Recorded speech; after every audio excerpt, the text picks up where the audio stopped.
എന്തുകൊണ്ടാണ് ശ്രീ വി ശിവൻകുട്ടി ഇവിടെ ഇരിക്കുന്നത്? അത് ഇത്രയും നാളത്തെ എൻ്റെ കഠിനാധ്വാനം പ്രയത്നമായിരിക്കും.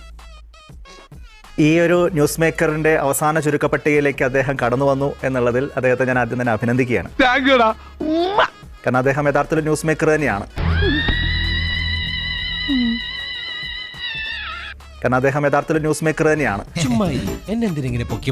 പിന്നീട് വരെ അവസരം കിട്ടിയില്ലെങ്കിൽ പുതിയതായി വീണ്ടും അദ്ദേഹം നിയമസഭയിലേക്ക് ശക്തമായൊരു തിരിച്ചുവരവ് നടത്തി സ്വാഭാവികമായ ഒരു മന്ത്രിസ്ഥാനത്തേക്കൊക്കെ പരിഗണിക്കപ്പെടുമ്പോൾ നമ്മൾ പ്രതീക്ഷിച്ചത് ശ്രീ വി എസ് ശിവൻകുട്ടി എന്ന് പറയുന്ന മന്ത്രി വിദ്യാഭ്യാസ വകുപ്പിന്റെ മന്ത്രിയാകും എന്നുള്ളതായിരുന്നില്ല.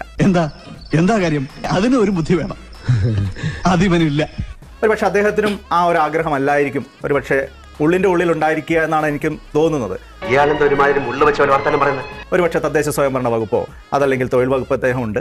അത്തരത്തിലുള്ള പല വകുപ്പുകളും ആയിരിക്കും ഒരുപക്ഷെ കുറച്ചുകൂടി മെച്ചപ്പെട്ട രീതിയിൽ അദ്ദേഹത്തിന് കൈകാര്യം ചെയ്യാൻ സാധിക്കാം.